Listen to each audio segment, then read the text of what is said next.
कांग्रेस संगठन में बड़ा फेरबदल। गुलाम नबी आजाद महासचिव पद से हटाए गए। खड़गे और अंबिका सोनी को भी महासचिव पद से हटाया गया। फेरबदल के बाद कांग्रेस में 9 महासचिव। प्रियंका यूपी की प्रभारी महासचिव बनी रहेंगी।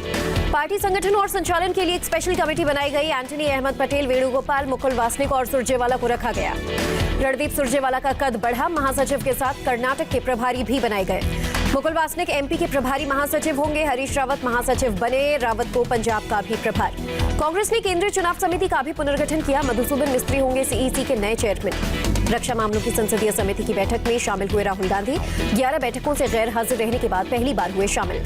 विधानसभा चुनाव से पहले बिहार को पीएम मोदी देंगे बड़ी सौगात। अगले 10 दिनों में 16,000 करोड़ का विकास कार्य सौंपेंगे। पीएम मोदी ने स्कूली शिक्षा पर कॉन्क्लेव को किया संबोधित। कहा, भारत को नई दिशा देने वाली है राष्ट्रीय शिक्षा नीति। पीएम मोदी ने कहा, राष्ट्रीय शिक्षा नीति को प्रभावी तरीके से लागू करना है लक्ष्य। नई शिक्षा नीति पर कई कार्यक्रम चला रहा मंत्रालय।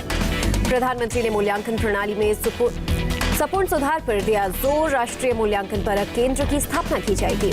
ऑर्डिनेंस फैक्ट्री बोर्ड के कॉर्पोरेटाइजेशन को लेकर केंद्र ने मंत्रियों का समूह गठित किया। रक्षा मंत्री राजनाथ सिंह करेंगे अध्यक्षता। सामाजिक कार्यकर्ता स्वामी अग्निवेश का निधन। दिल्ली के अस्पताल में चल रहा था इलाज। राज्यसभा के उपसभापति पद के लिए आरजेडी के राज्यसभा सांसद मनोज झा ने भरा पर्चा। विपक्ष की तरफ से बनाए गए उम्मीदवार।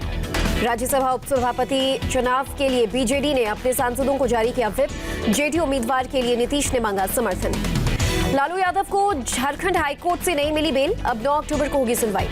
बॉलीवुड के ड्रग्स कनेक्शन पर रिया चक्रवर्ती का बड़ा खुलासा। एनसीबी के सामने दिया बयान। रिया ने बॉलीवुड में ड्रग्स लेने वालों के नाम बताए। 2 युवा फिल्मी सितारों का भी नाम शामिल। रिया ने एक फिल्म मेकर का भी नाम लिया। फिल्म मेकर सुशांत को पार्टियों में ले जाता था। रिया के बयान में एक महिला का भी जिक्र। सुशांत के फार्म हाउस में भी ड्रग्स लेने की बात कही गई। लोनावला फार्म हाउस में आते थे बॉलीवुड के कई एक्टर्स। रिया ने एनसीबी को दिया 15 पन्नों का एक बयान। रिया ने खुद अपने हाथों से लिखा बयान। बॉलीवुड ड्रग्स कनेक्शन मामले में कई फिल्म स्टार्स की बढ़ सकती है मुश्किल। ड्रग्स कनेक्शन पर दिल्ली में एनसीबी की भी बैठक। डिप्टी डायरेक्टर केपीएस मल्होत्रा ने डीजी राकेश अस्थाना को सौंपे दस्तावेज। देवेंद्र फडणवीस ने पटना में बीजेपी के मीडिया सेंटर का उद्घाटन किया। कहा, हमारे लिए सुशांत केस चुनाव का मुद्दा नहीं। सुशांत केस में ड्रग्स मामले में रिया चक्रवर्ती को सेशंस कोर्ट से बड़ा झटका। रिया और शौविक सहित 6 आरोपियों की जमानत याचिका खारिज। 22 सितंबर तक भाईखला जेल में रहेगी रिया। एनडीपीएस कोर्ट ने रिया को 14 दिन की न्यायिक हिरासत में भेजा था। सेशंस कोर्ट ने जमानत खारिज होने के बाद बॉम्बे हाईकोर्ट का दरवाजा खटखटाएंगे रिया। बेल के लिए अगले हफ्ते हाईकोर्ट जाने का फैसला। फिल्म केदारनाथ के निर्देशक अभिषेक कपूर ने सुशांत को याद किया। लिखा, काश कि तुम शातिर दिमाग लोगों के बहकावे में न आते। बंगलुरु ड्रग्स केस में एक और आरोपी गिरफ्तार। हरियाणा के रहने वाला आदित्य अग्रवाल। कंगना के खिलाफ ड्रग्स मामले की जांच करेगी अब मुंबई पुलिस। महाराष्ट्र सरकार ने दिए जांच के आदेश। शिवसेना नेता और ट्रांसपोर्ट मिनिस्टर अनिल परब ने कहा, कंगना को बाल ठाकरे की याद आई। अच्छा है, भगवान उन्हें सद्बुद्धि दे। फडणवीस के बयान पर शिवसेना नेता अनिल परब का पलटवार। जो अवैध निर्माण है उस पर कानून के तहत जरूरी होगी कार्रवाई। देवेंद्र फडणवीस ने महाराष्ट्र सरकार से पूछा, कंगना का घर तोड़ते हो, दाऊद का घर तोड़ने की हिम्मत क्यों नहीं। पूर्व सीएम देवेंद्र फडणवीस का तंज। कहा, कोरोना नहीं, कंगना के खिलाफ लड़ रही उद्धव सरकार। महाराष्ट्र के पूर्व सीएम देवेंद्र फडणवीस ने कहा, मुंबई को पीओके कहना गलत।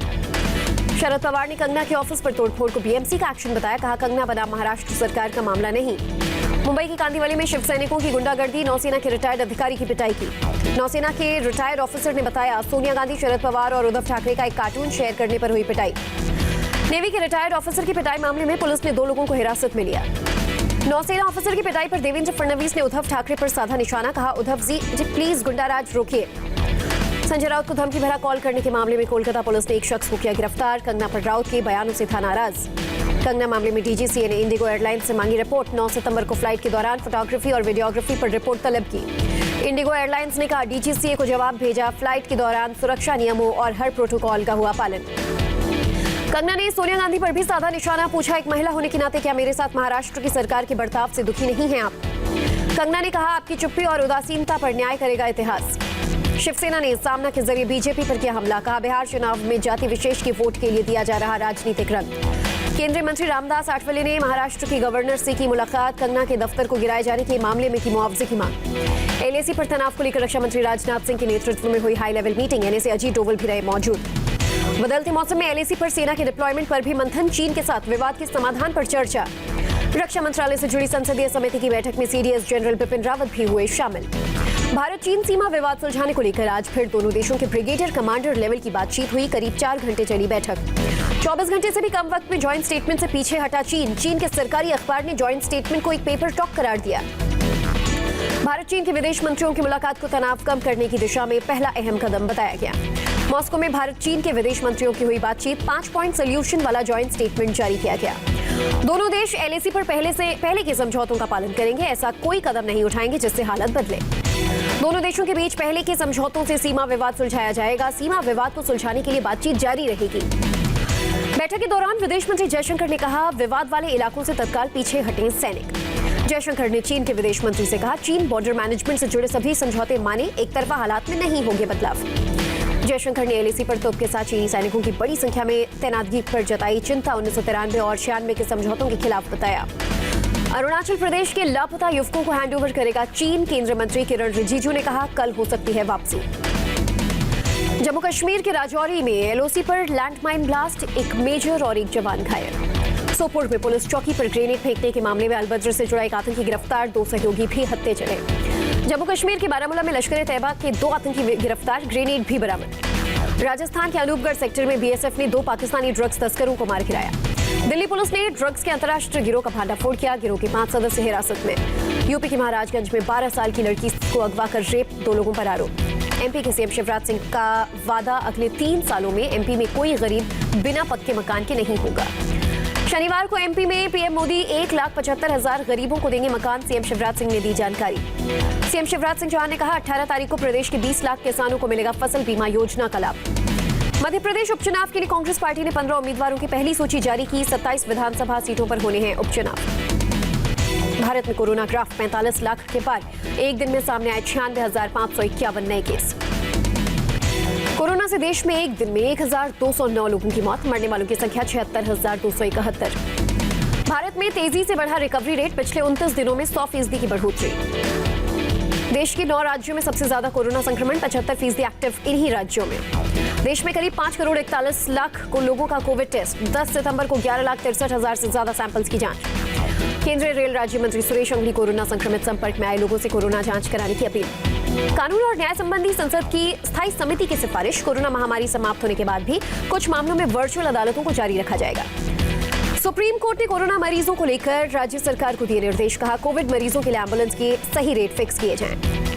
दिल्ली विधानसभा स्पीकर समेत असेंबली के कई सदस्यों ने कराया कोरोना टेस्ट। 14 सितंबर को है विधानसभा सत्र। विधानसभा सत्र में शामिल होने से पहले दिल्ली के सभी विधायकों और मीडिया कर्मियों को कराना होगा अपना कोरोना टेस्ट। दिल्ली में एक दिन में 4,266 लोग संक्रमित, 21 लोगों की मौत। डीटीसी की 320 बसों में ई टिकटिंग मोबाइल ऐप के सेकंड फेज का ट्रायल शुरू। महाराष्ट्र में एक दिन में 24,000 से ज्यादा लोग संक्रमित, अब तक 28,000 से ज्यादा लोगों की मौत। मुंबई में एक दिन में 2,000 से ज्यादा लोग कोरोना पॉजिटिव, 44 लोगों की मौत। महाराष्ट्र पुलिस के 189 और जवान पॉजिटिव पाए गए, 24 घंटे में 1 जवान की मौत। यूपी में कोरोना का नया रिकॉर्ड, एक दिन में 7,000 से ज्यादा लोग संक्रमित।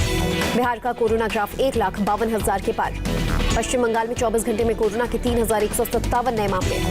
आंध्र प्रदेश में एक दिन में कोरोना के करीब 10,000 से भी ज्यादा नए मामले। तेलंगाना में कोरोना के 2,426 नए मामले, पिछले 24 घंटे में 13 लोगों की मौत। तमिलनाडु में 24 घंटे में 77 लोगों ने तोड़ा दम। बीते 24 घंटे में कर्नाटक में कोरोना के 9,464 लोग संक्रमित। केरल में एक दिन में कोरोना से लगभग 3,000 लोग संक्रमित। काठमांडू में सड़कों पर उतरे युवा, सरकार पर कोरोना संकट को ठीक से न हैंडल करने का आरोप।